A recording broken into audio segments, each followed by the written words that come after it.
Two girls from third year use the opportunity to find a dozed-off Yasuda in the staff room to mess with his hair.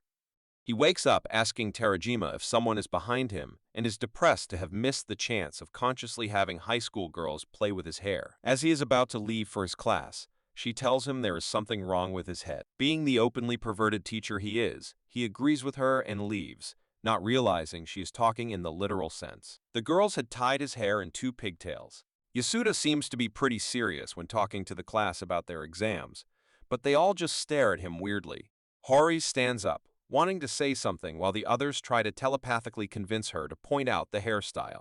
She tries hard to say it out loud but cannot get the appropriate words and sits back down. Yasuda is confused by the behavior when Miyamura stands up.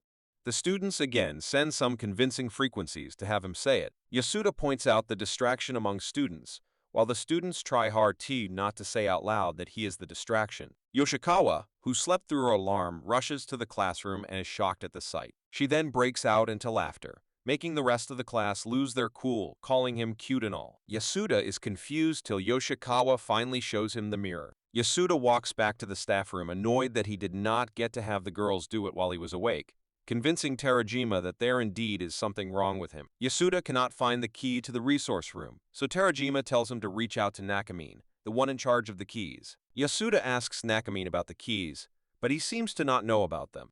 Upon checking his pocket, he finds the key along with his bicycle key, which he thought he lost in the summer. Yasuda seems hesitant about letting him be in charge of the keys. Hori, Ishikawa, and Yoshikawa are walking towards their teachers when they witness a bunch of keys fall out of Nakamine's pocket. The three reach up to him, completely amazed at the magic trick he pulled off, and start asking how he did that. Yasuda, jealous of some other teacher getting attention, grunts he can do it too. Yoshikawa hands him another key from the ground, which he takes back only to realize that the resource room key is lost again in the bunch. Yoshikawa is wandering with her juice when she finds keys on the ground, not just one set, but a trail of keys that reach up to Nakamine walking ahead. She catches up to him, hands him the keys, and points out there must be a hole in his coat, which there is if he focuses on checking the other pockets than the chest pocket. Yoshikawa mentions having a sewing kit and helping him with the coat, which she agrees with. As Yoshikawa sews his pocket while getting into a casual conversation with him, two people seem to be burning with jealousy outside the window. Ishikawa is annoyed to see this as an affair,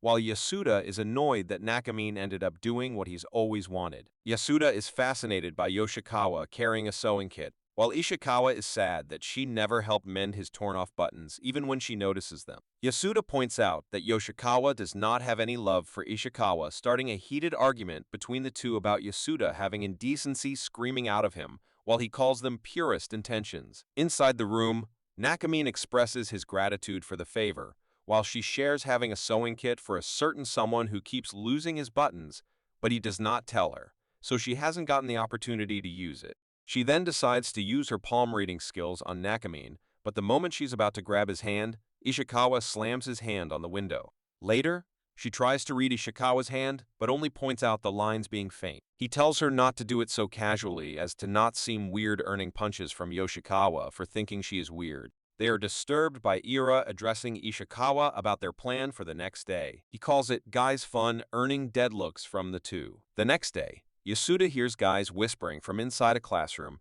and eavesdrops on their conversation about something that seems indecent. He happily opens the door, ready to lecture them, only to find Hori, Miyamura, and Ishikawa sitting in front of a huge cake. In the staff room, he's about to lecture them, but they get interested in where he lives one by one. Yasuda points out they are in trouble because a whole cake to school seems a bit too much. The three are no longer bothered about the cake and want to know how and where Yasuda lives. They wonder if he lives by himself, as they cannot think of him having a perfectly normal girlfriend. They ask him to update them whenever he finds a perfectly normal and uninteresting girlfriend, while Yasuda also ends up thinking how he does not want Nakamine to get married before him. The three guys, who look high at the moment, show interest in wanting to see where he lives, but he is only willing to allow them if they bring their girlfriends with them. The plan seems to drop at this mention. They finally succeed in getting him to let them go without any cake chaos. Miyamura asks to keep the cake cold. This might be the reason why Terajima found a cake in the specimen refrigerator of the science lab. Sengoku wakes up in the student council room at 9 p.m. and tries to open the door only to realize somebody locked it.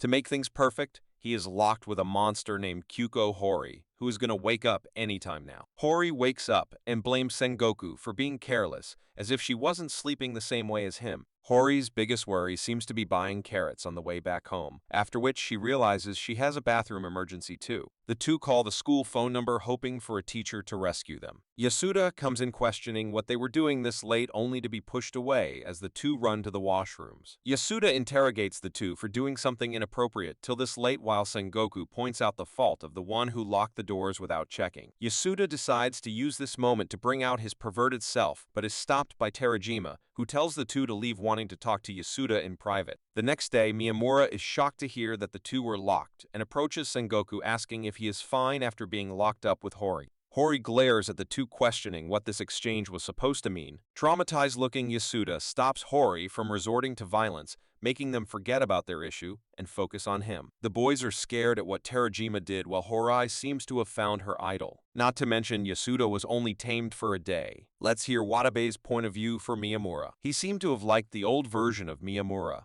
which gave him an air of mystery and made Watabe have something in common with him. But this does not change his affection for Miyamura. Hori talks to Miyamura about the horror movie he liked, which never happened.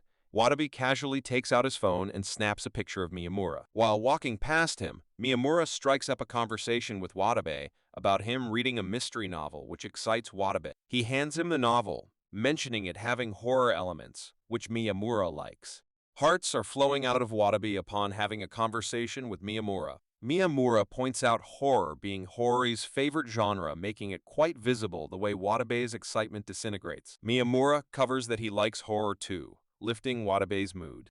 Miyamura is surrounded by Soda and Kyosuke when he reaches the Hori household, but that weirdness is still better than what his girlfriend does next. She starts sniffing him and exclaims that he smells like Watabe instead of Shindo or Ishikawa like usual. It turns out that Hori took samples of how everyone smells just in case something of such sort happened. Instead of pointing it out to be weird, he decides to ask how he will know who she hangs out with as he cannot register the smells like her. Being the nice person she is, she commits to sharing it with him and also coming clean to him if she ever cheats on him. So, the next day, when Miyamura casually sniffs Irei and Sengoku, Ishikawa, and leaves without a word, the three conclude the weirdness must have been a Hori thing. In his house, Miyamura tells Shindo to close his eyes as he needs to check something, making Shindo freak out about having his dignity in danger with Miyamura, while everyone knows there's more probability of him making a move on Miyamura.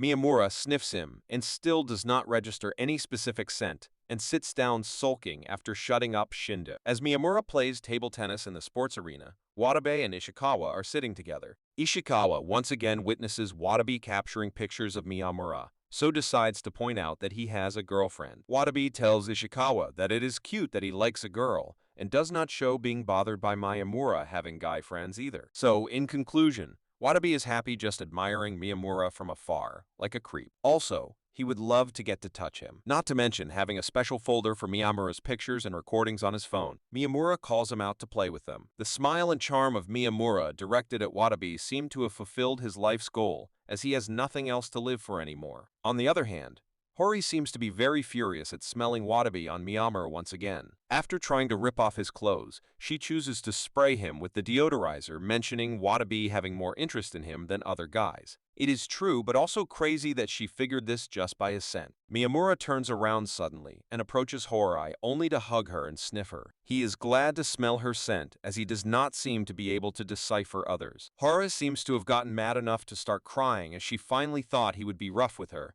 The next day, when Miyamura walks with a bandage on his face and mentions it being a man-made disaster, his friends know the creator is none other than Hori. Miyamura seems to be fixed on not apologizing this time. Hori walks in with a smaller bandage, making the two question if he hit her back. But would Hori be mad if Miyamura could get that rough? The previous day, she had slapped Miyamura as he was preparing to leave from her dumb rant. She got so worked up that she turned around and smacked right into the wall.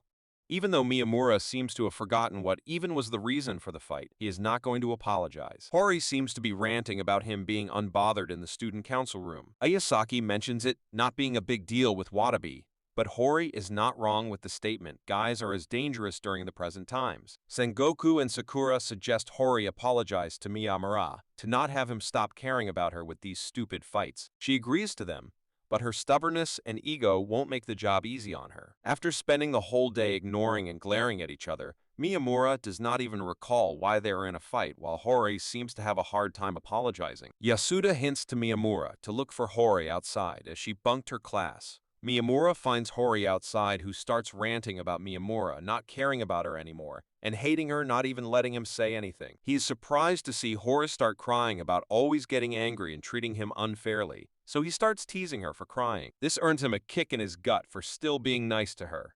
He tells her he likes her enough to make it hard to hate her, which makes her even more dramatic about his sweetness, while simultaneously calling him Dummy Mura. She then lectures him that it is never his fault but always hers, while he complies. Ishikawa and Yoshikawa seem to be pretty scared watching the scene without any audio, as they saw him being kicked without any context. The next day, Miyamura is seen for the first time in a hoodie, because all his clothes are in the laundry. Ishikawa and Yoshikawa, and pretty honest to say, it doesn't suit him, while Hori is good with the change. Yura enters wearing a hoodie and asking for a textbook. Excited to see someone with a common style, he makes Miyamura act cool and all with the sunglasses that they once stole from the student council room. Hori makes him leave, seething in anger at his proximity to Miyamura. Sengoku rushes to their class on Yura's words of Miyamura, adapting his style, but is relieved to hear it's just for one day. During the break, Hori tries to fix Miyamura's hood, but suddenly smells it, making him hurriedly back out. The rest of the day,